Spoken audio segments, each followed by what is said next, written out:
Vieira de Campos, que vai apresentar o primeiro diagnóstico da advocacia pública.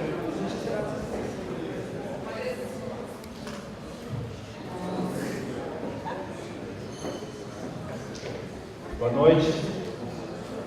Agradecer o Simprofaz pelo convite realizado à Secretaria de Reforma do Judiciário, na pessoa do presidente, amigo Orlando, companheiro.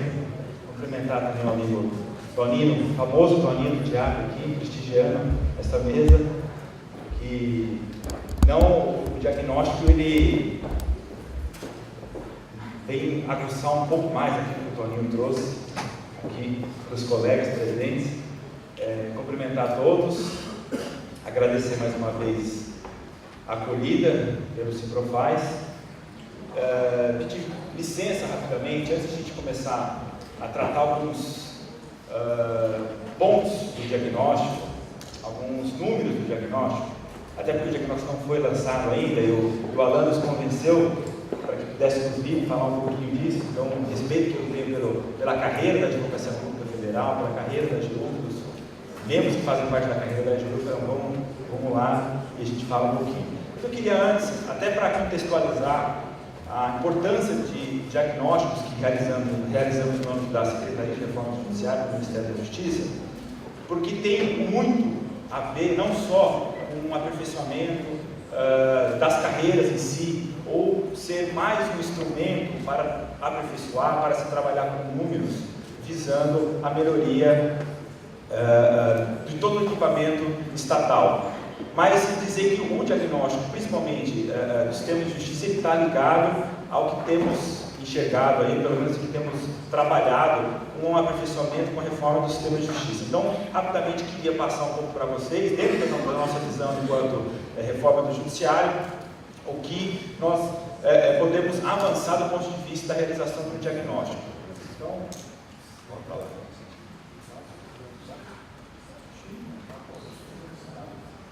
Não sei se todos conseguirão enxergar.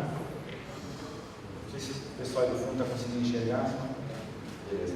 Então vamos lá. Então, sistema de justiça. Então temos ali duas situações, né? Problemas pelos quais identificamos em cima de várias pesquisas, são pesquisas realizadas por pessoas que acessam o sistema de justiça, tanto o sistema de justiça formal, ou seja, o Poder Judiciário, como o próprio sistema de justiça, né, os atores que envolvem o sistema de justiça, Ministério Público, Defensoria, algum outro equipamento público, que são lá. Primeiro que podemos falar, isso não é nenhuma novidade para todos, nós que somos operadores de direito, seria a morosidade. Coloco como um desafio, mas no sentido de trabalharmos de forma propositiva, do ponto de vista das políticas. Então, vamos lá, temos a morosidade como a principal linha, a principal crítica hoje das pessoas que acessam o sistema de justiça, e claro, por muito de nós operadores de direito, temos lá o distanciamento e a falta de confiança. As pesquisas apontam para pessoas que acessam o sistema formal, principalmente, um certo distanciamento. As pessoas acham, principalmente as pessoas que não têm condições ou não são instruídas, que o sistema de justiça ele só existe para pobre, no caso, quando envolve o sistema penal. Então, a pessoa acha que entrando no fórum, entrando no prédio do Ministério Público, vão achar que já está sendo incriminado, mesmo sendo lá o fato de estarem prestando algum depoimento, acham que já está sendo investigado ou vão sair dali presos. Então, tem essa situação do distanciamento e a falta de confiança no sistema de justiça. O custo da justiça e a dificuldade de acesso. As pessoas também têm uma forte crítica com relação a isso, porque não se sabe quanto aquele processo, quanto aquele direito que ele vai buscar em juízo vai lhe custar. Não se tem claro isso. A gente sabe que tem as custas, todo mundo sabe que tem as custas, mas não tem claro quanto aquilo vai custar, quanto que ele vai desembolsar do custo daquele processo ou do custo daquela situação. Uma judicialização excessiva, né? Isso é uma crítica nossa, operadores do direito, enquanto usuários também, né, da máquina estatal, que é a judicialização excessiva. Claro que a judicialização excessiva ela é uma situação, do ponto de vista de especialistas, normal, porque faz parte da sociedade em conflito, mas é claro que temos uma cultura aqui de que qualquer situação, seja ela qual for, deve se levar ao sistema de justiça ou ao Poder Judiciário neste caso. Então, com excesso de formalismo, as pessoas não conseguem entender aquilo que a gente fala, aquilo que a gente escreve, então existe um excesso de formalismo, a gente tem dificuldade em falar de forma clara, as pessoas reclamam disso, isso é fato. A sociedade alheia aos seus direitos, aos seus deveres. Isso é um ponto também, porque quando a gente pergunta o que o sistema de justiça poderia melhorar do ponto de vista para melhorar o acesso da justiça, o acesso ao sistema de justiça, as pessoas nos cobram muito, mas também estão alheios aos deveres que cada um tem para com quando se vão acessar a um equipamento estatal. E a falta de informações. Aí avançamos muito com as reformas, principalmente com a emenda constitucional 45, com a criação dos conselhos, do ponto de vista das informações. Acabou de ser aprovada aí a lei de acesso a informações, foi colocada no seu texto a obrigatoriedade também do Poder Judiciário informar, ou seja, todos os poderes informar o que se tem, mas o que a gente tem hoje a gente não sabe como o sistema de justiça, principalmente como o Judiciário investe o seu recurso. Nós sabemos, do ponto de vista do orçamento, como é que cada tribunal, como é que cada órgão, Ministério Público, Defensoria, leia-se também a advocacia pública, não sabe onde que nós colocamos o dinheiro, como nós investimos, se investimos bem ou não. E os desafios, fazendo um contraponto aos problemas, seria tornar o sistema de justiça eficiente, democratizar a gestão da justiça, ou seja, tornar a justiça mais próxima, mais aberta dos cidadãos, e aí também melhorar esse trato que nós temos enquanto operadores de direito com o sistema formal, universalizar o acesso ao sistema de justiça, tornar ele mais universal, não só o sistema formal, mas também criar novas formas de resolução de conflitos, que seria o próximo ponto, a institucionalização das formas alternativas de resolução de conflitos, simplificar procedimentos, fazendo um contraponto à judicialização excessiva e também ao excesso de formalismo, disseminar informações sobre direitos e deveres e mais transparências. Então, fazendo esse contraponto, o que um diagnóstico ele vem para nos ajudar a implementar políticas junto com todos os atores. Antes disso, passa por essa situação que vivenciamos hoje, uma situação já que trazemos até do outro século, que é um monopólio jurisdicional. Então, quando a gente pensa em direito, quando a gente pensa em deveres, quando a gente pensa em atrás de um direito, em resolver uma situação, ou do ponto de vista, quando nós recebemos uma demanda, o que a gente pensa? O sistema formal. Então, existe hoje enraizado, isso a gente não conseguiu ainda alterar no próprio dia a dia do usuário, também não conseguimos entrar nas faculdades de direito com essa visão, de mudar um pouco essa visão do ponto de vista do monopólio jurisdicional. Por quê? Porque a própria justiça se preocupa muito pouco com a sua imagem. Com exceção dos avanços, novamente, aí, com os conselhos nacionais, a gente tem um passo, com a criação da Semana da Conciliação, com a própria criação das metas, dos próprios juízes discutirem com o CNJ, com o presidente do CNJ e os demais conselheiros, como é que vão trabalhar aqueles processos que estão tramitando nas suas varas ou nos seus tribunais, mas ainda existe uma certa falta de preocupação com a imagem que o Poder Judiciário passa para a sociedade como um todo. A justiça burocrática está satisfeita com o paradigma da substituição, então é uma outra crítica que a gente recebe muito. Ela é burocrática, ela não pensa como, do ponto de vista de sendo o mesmo poder, mas como tratar isso como serviço público. A gente está avançando aos poucos com as reformas, mas ainda não atingimos um grau satisfatório. As reformas até então são meramente normativas. Isso a gente tem aprendido muito quando enviamos um projeto de lei ao Congresso, o Congresso aprova aquele projeto de lei, mas muitas vezes aquele projeto de lei ele não se torna, do ponto de vista efetivo, dentro daquilo que a gente acha de aperfeiçoamento do sistema de justiça. Então, aprovamos regras que alteram principalmente agravo, recursos, aquela coisa toda, e ainda vê, até pelo último Justiça e Número, que a quantidade de processos que entraram no Poder Judiciário foi praticamente a mesma julgada, ou seja, não teve nenhum avanço do ponto de vista da celeridade ou da efetividade dos processos. A ausência de concorrência, o sistema, o Poder Judiciário como um todo, tem essa situação que não há concorrente hoje, né? Temos aí a lei de arbitragem, mas isso aí não é um mecanismo, uma ferramenta forte para trabalhar com isso. Então, o Poder Judiciário ainda continua inerte do ponto de vista de alguma concorrência no sentido positivo. E a ideia ainda da inafastabilidade do controle judicial. Então, temos a ideia ainda de que se não tiver uma decisão judicial, aquele conflito ele não foi solucionado. Fuga social e afirmação clássica faz o que pode, então é o que ouvimos muito ainda, infelizmente, principalmente o Poder Judiciário dos Estados. Nós não temos condição de julgar mais, nós não temos condição de melhorar nosso sistema porque falta pessoa, falta equipamento, falta estrutura, falta orçamento. Então, ainda trabalhamos com essa ideia de afirmação clássica faz o que pode. E aí, nesse sentido, responsabiliza os outros poderes. O Poder Judiciário local envia a peça orçamentária para a Assembleia, que trabalha aquela peça orçamentária e eventualmente tem alguma adequação.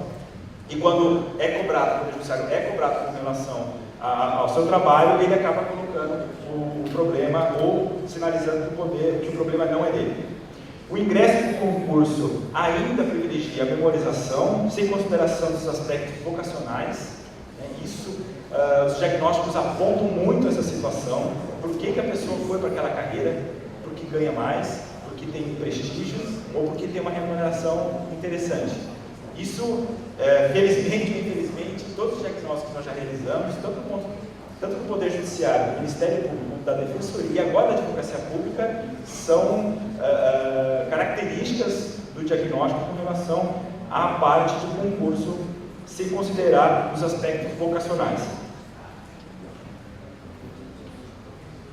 E aí, nesse sentido, seriam as novas exigências impostas ao sistema de justiça. Então, a necessidade de trabalhar a imagem e justificar o Poder Judiciário, o Ministério Público, a advocacia como um todo, como um serviço público. Então, se é um serviço público, vamos tratar aquele serviço como um serviço público, tendo transparência, dialogando com a sociedade aonde que aqueles recursos devem ser alocados, dialogando com a sociedade onde aquele equipamento deve ser instalado.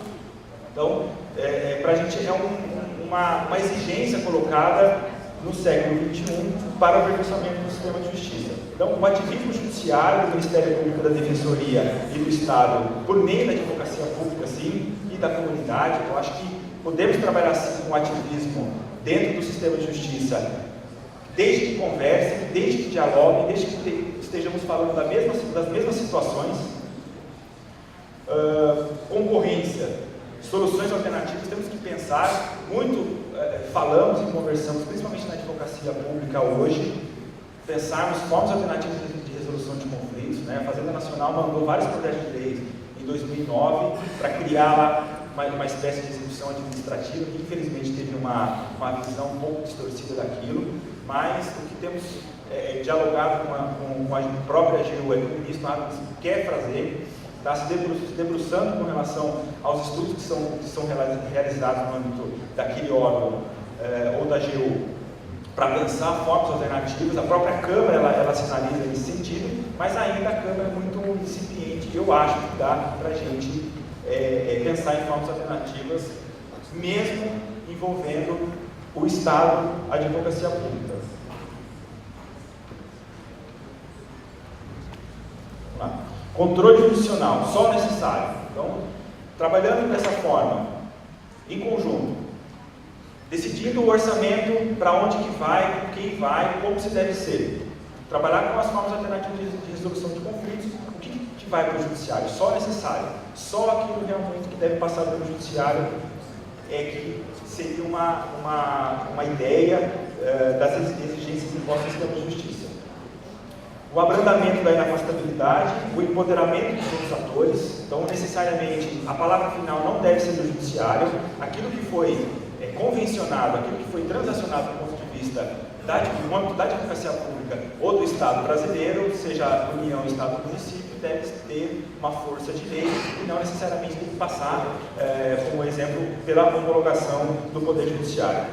Uma formulação pós-moderna, operadores de justiça ativos, gestores, administradores, profissionais restauradores e mediadores, ou seja, trabalhar com a capacitação de vários atores do sistema de justiça para que cada um deles possa desenvolver as suas tarefas ou suas missões do ponto de vista voltado para pacificação, restauração e mediação de determinados conflitos.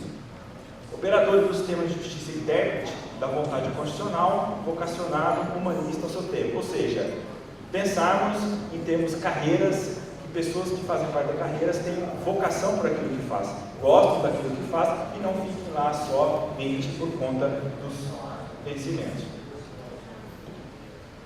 O porquê disso? Né? Muito se fala hoje que a gente está, por conta das reformas que tivemos nesses 8, 10 anos, que estamos passando de um sistema formal técnico, excessivo do ponto de vista da judicialização do conflito, e estamos passando por um sistema agora que trabalha com metas, ou seja, vamos impor metas que nós vamos melhorar o sistema de justiça. Por isso que eu faço um contraponto ali com relação a metas por resultado. Se essa meta por resultado ela traz ou ela deixa uma tutela efetiva e eficaz, será que trabalhar com metas, nós estamos tratando de dois temas importantes que são a efetividade e do ponto de vista a eficiência do Poder Judiciário, a tutela jurisdicional em tempo razoável, será que o estabelecimento de metas, ele cumpre o mandamento constitucional da duração razoável do processo? Será que estão ligados? Será que não estão? Tutela jurisdicional justa? Será que impormos meta, trabalharmos com tempo para se resolver um conflito, seja ele administrativo ou não, a gente está garantindo aí uma decisão justa? Será que as partes, depois de passar por todo aquele processo burocrático, por todo aquele formalismo excessivo, será que ele vai sair satisfeito do ponto de vista que o Poder Judiciário, o sistema de justiça é um serviço público por natureza? Então são situações que colocamos para pensar, e eu acho que o diagnóstico cumpre um papel a partir do momento que nós ouvimos os atores que fazem um contraponto com a sociedade que enxerga de fora como é que está o sistema de justiça. Então, passando agora já para os números da advocacia pública, enxergamos lá alguns números que surpreendem. Então, ações ajuizadas no âmbito da advocacia pública da União. 2006, nós tivemos lá 13 mil, 2007, 16 mil ações, e 2008, quase 25 mil ações ajuizadas. Vamos lá, execuções fiscais. Só de execuções fiscais, 36 mil, quase 37 mil execuções fiscais em 2006, quase 14 mil execuções fiscais em 2007, e quase não, 21 mil execuções fiscais em 2008. Esses são trabalhos dos senhores procuradores da Fazenda Nacional. Ações respondidas, aí que vem a parte interessante. São praticamente mais de 1 milhão de ações respondidas por ano. São dados do primeiro diagnóstico da advocacia pública. Aí perguntamos, né, é humano trabalhar dessa forma? Será que todos esses desafios, esses problemas que colocamos aqui, será que de alguma forma, se pensarmos enquanto uma advocacia pública estruturada, ideal para o seu tempo, será que ela pode responder? Será que seria interessante pensarmos que se tivermos mecanismos administrativos ou formas diferentes de resolver um conflito com a fazenda pública, diminuiríamos esse número excessivo de ações respondidas nesses anos? Recursos interpostos. Então, para ser mais rápido, em 2008 foram 547 mil recursos interpostos pela advocacia pública da União. Isso aqui são dados da União, temos dados dos estados e dos municípios, perdão. Então, só para ter uma ideia aí da evolução anual das ações ajuizadas de 2008, de 2006 e 2008.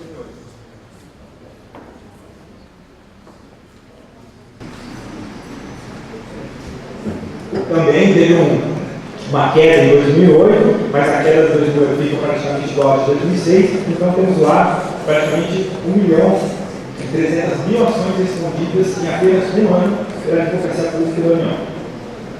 Recursos interpostos também, que aí um avanço, e é interessante esse avanço porque, se pensarmos em 2005 e 2006, temos reformas interessantes na parte dos recursos do processo civil, a gente vê em 2008 um aumento muito grande de recursos de impostos. Ações ajuizadas por tipo. 77% das ações ajuizadas pela Advocacia Pública da União são de execução fiscal. Aí fica a interrogação aí para os senhores e para as senhoras, se a execução administrativa, algum rito administrativo de se resolver isso seria interessante para o Estado brasileiro, seria interessante para a sociedade, seria interessante para as empresas, seria interessante para o desenvolvimento do Brasil, desafios que teremos por esses anos. Em segundo lugar, que fica 11% apenas, embargos à execução, inclusive os embargos à execução trabalhista. Atuação da AGU 2009 e 2010. Então, ações também de ressarcimento ao erário, repetição de indébito, patrimônio público e improbidade administrativa. Então, aparece ali como que mais teve ações interpostas foi patrimônio público e ressarcimento ao erário. Então, pensarmos também que, quem sabe, criarmos um procedimento administrativo também, para primeiro tentar um pedido administrativo para conseguir rever aquilo que a gente está demandando em juízo. Demandas mais respondidas pela AGU. Aparece com 80% das ações respondidas pela AGU o INSS. Acho que é um grande desafio da advocacia pública hoje, até do Estado brasileiro, é como trabalhar com a questão previdenciária. E os dados mostram que 80% da força da mão de obra dos advogados públicos federais fica aí com o regime geral, ou seja, com a Previdência Social. Recursos interpostos também. 46% dos recursos interpostos são de apelação civil. E os outros 17% de agravo de instrumento. Então, eu não sei se esta proposta, até o Toninho falava um pouco do CPC, essa proposta que tem no CPC de ter faixas para remessa necessária, se seria interessante, se não seria, se é interessante aumentar, se trabalha com as instruções normativas da AGU, aquelas instruções normativas que falam, agora não precisa recorrer mais disso aí. Eu acho que isso tudo faz parte da reflexão que temos que ter do próprio desenvolvimento do Estado brasileiro hoje, enquanto país da Copa, das Olimpíadas, do trabalho que os senhores executam diariamente. Então, são situações que vão fazer refletirmos com relação a isso, principalmente nesses fóruns de diálogos e de debates. Resultados obtidos da AGU. Os resultados obtidos nesses 3 anos foram 2 trilhões de reais, economizados ou arrecadados. Então, fica aí também uma cereja para cada um pensar como reivindicar alguma coisa quando temos esses valores aí expressivos do ponto de vista da atuação, do trabalho da Advocacia Geral da União. São situações que envolvem execuções fiscais ajuizadas, ações de ressarcimento, principalmente as decorrentes de fraudes ao INSS, bem como arrecadações de contribuições sociais e valores inscritos na dívida da União, ou seja, praticamente trabalho da Procuradoria da Fazenda Nacional. Falar um pouco da carreira da advocacia pública, como é que está a carreira pública, se tudo isso que nós colocamos, se existiria do ponto de vista dos membros da advocacia pública da União, uma situação favorável para pensarmos em mudanças significativas. Como é que está o perfil dos membros da carreira hoje? Existe um ambiente para mudanças? Como é que está a cara da advocacia pública federal? Que medidas adotadas pelos membros? Que medidas que os próprios membros já sinalizam como medidas interessantes para o aperfeiçoamento da instituição? Vamos lá. Ingresso na carreira. Praticamente 55% hoje da carreira, das carreiras que envolvem a advocacia pública da União, ingressaram na carreira de 2005 a 2010. 55% entraram recentemente. Então, ou seja, são jovens profissionais, pessoas que entraram agora na carreira e que têm uma visão, quem sabe nós, contemporânea, mas os dados vão mostrar. 36% de 2000 a 2004.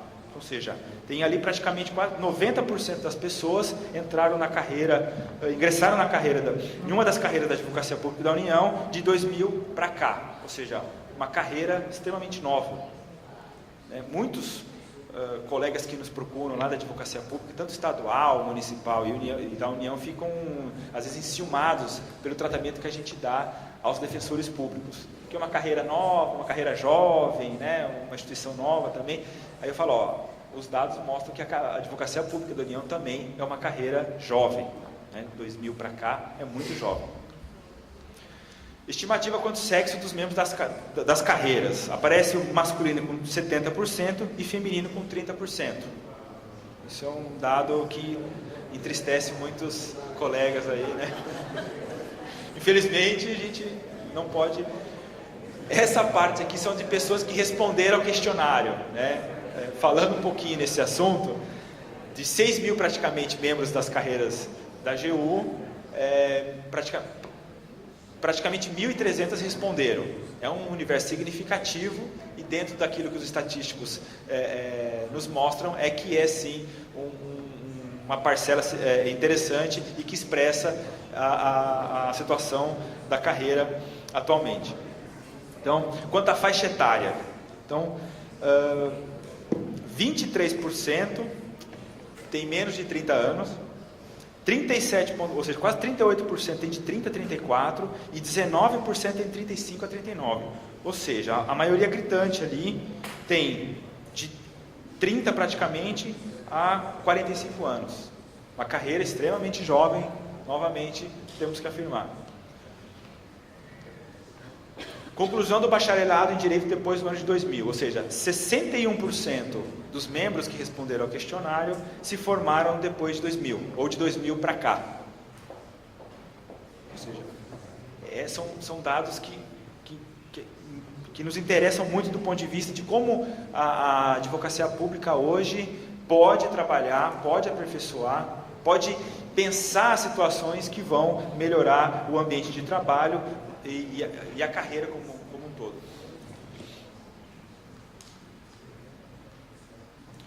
Aperfeiçoamento, estudo atual.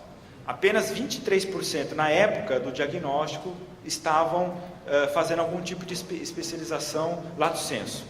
4,4% mestrado, 1,8% doutorado, 0,1% pós-doutorado, ou seja, 68% das pessoas, na época que nós consultamos para a realização do diagnóstico, não estavam fazendo nenhum tipo de curso, nenhum tipo de aperfeiçoamento. Isso tem que cobrar um pouco da escola da AGU, que eu sei que é muito boa. Exercício profissional anterior ao ingresso das carreiras da Advocacia Pública Federal. Então, 41%, sim, exclusivamente trabalhavam na advocacia. 13% trabalhavam na advocacia ou em outra atividade jurídica. 20% trabalhavam enquanto assessor técnico ou analista judiciário. E 18,8% sim em outra área. E 9,9% não. Ou seja, 90% das pessoas, dos membros que responderam ao diagnóstico que estão na carreira hoje, de alguma forma trabalhava com advocacia ou algum tema envolvendo o sistema de justiça, o direito ou o bacharelado como um todo.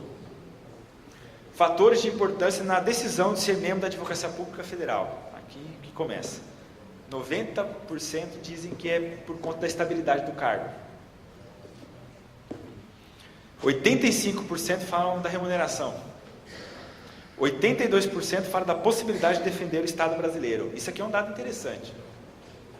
Não sei se vocês falaram a verdade, mas tem gente dando risada ali, mas eu acredito que sim. Se nós olharmos um pouco o número de execuções fiscais, o número de recursos interpostos durante um ano, mais de 1 milhão de recursos, ou melhor, de ações respondidas, mais de 1 milhão de ações respondidas em um ano, eu não tenho dúvida que 82% falaram a verdade aqui, enquanto a satisfação de defender o Estado brasileiro, o que prende ele na Advocacia Pública Federal. 58% falam do prestígio e reconhecimento que a carreira tem perante os outros órgãos, e 47,7% oportunidade de desenvolver um trabalho social. esse último item aqui, oportunidade de desenvolver um trabalho social, é praticamente 90% do que aparece no diagnóstico dos defensores públicos. Então, até pela forma de trabalho, a competência de cada um, enfim, isso é natural que seja diferente. Medidas adotadas para a melhoria da prestação jurisdicional e atuação das carreiras. Ou seja, 97% aprovam a súmula da Advocacia Geral da União. 93% aprovam as súmulas vinculantes. 87% aprovam a súmula impeditiva de recurso, apesar de não ter ainda, o STJ faz lá a súmula vinculante deles. 74% acham que, para melhorar a gestão e atuação dos advogados públicos, falam que é reduzir a possibilidade de recursos aos tribunais superiores. Então, quer dizer, a carreira está dizendo que pensarmos em situações administrativas vai sim ter, do ponto de vista da carreira, uma visão positiva. Ou pelo menos os membros vão achar que aquela situação que o governo está fazendo, que a AGU está adotando, vai sim deixá-lo um pouco mais feliz e, quem sabe, melhorar a atuação do ponto de vista social que nós vimos ali, que é um índice ainda um pouco baixo. Grau de importância atribuído ao desempenho da advocacia pública no processo de transformação social. Então, o que o advogado público da União acha do ponto de vista do trabalho do Estado brasileiro, que aí é o Estado em juízo ou fora dele, qual que é o peso que se tem com relação ao trabalho da advocacia pública à transformação social. Ou seja, 80% fala que é muito importante ou importante. Ou seja, 80% das pessoas, ou seja, dos senhores, dizem que é muito importante o trabalho da advocacia pública na transformação social do Brasil. 11% sem juízo de valor, 4,5% pouco importante e 2,9% sem importância. Grau de importância atribuído à aproximação da advocacia pública com a sociedade civil. Ou seja, novamente, 80% dos membros da advocacia pública federal acham que é importante a aproximação com a sociedade civil. Mais uma vez, diz assim, venham que pensaremos formas para resolver o teu problema. Ou vamos conversar antes, ou vamos tomar medidas que vão minimizar ou minorar aquelas situações hoje que levam as pessoas a procurarem o judiciário para demandarem contra o Estado brasileiro. Eu trouxe aqui um exemplo para mostrar para vocês, permitam chamá-lo de vocês, de que dá para fazer. Dá para fazer. Por quê? Temos alguns dos projetos da Secretaria, além de trabalhar com as reformas normativas, trabalhamos com equipamento que vão levar aquilo que a gente melhorou, aquilo que a gente alterou do ponto de vista normativo para a realidade local. Então temos uma ação que chama mediação comunitária. O que é mediação comunitária?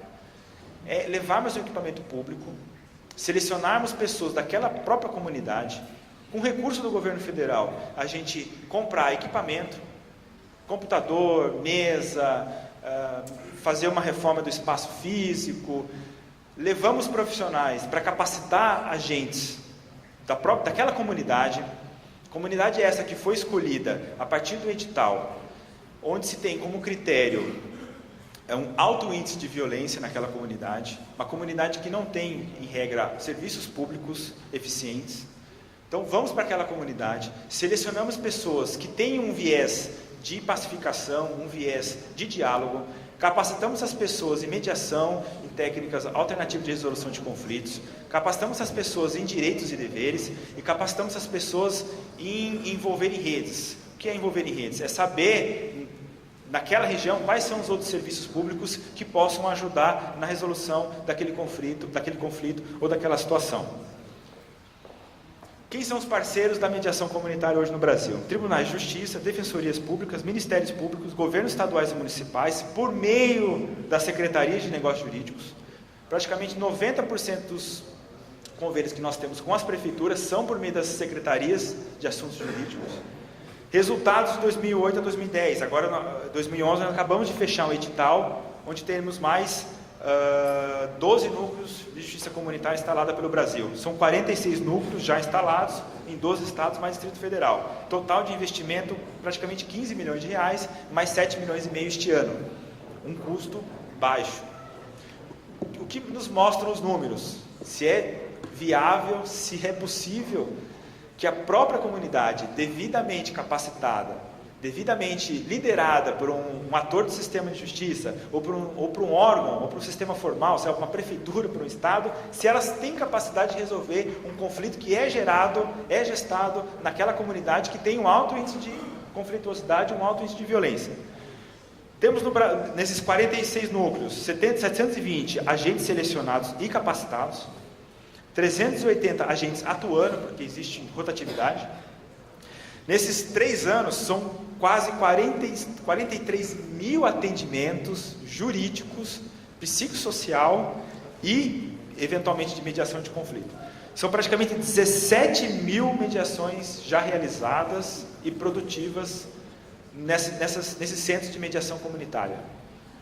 O ranking dos conflitos: cobrança de dívida, pedido de pensão, briga entre vizinhos e violência familiar. Ou seja, tudo aquilo que deságua no Poder Judiciário, tudo aquilo que envolve o Estado, tudo aquilo que vai demandar um defensor público, um promotor de justiça e um juiz de direito.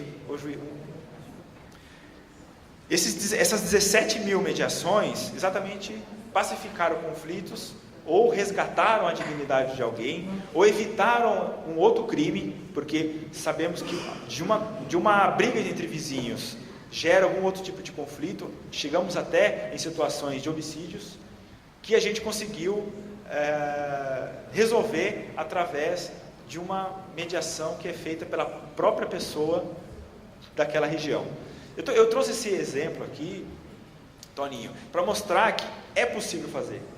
Se pensarmos, se trabalharmos com um projeto piloto, do ponto de vista assim, vamos fazer, quem sabe desse jeito dá certo.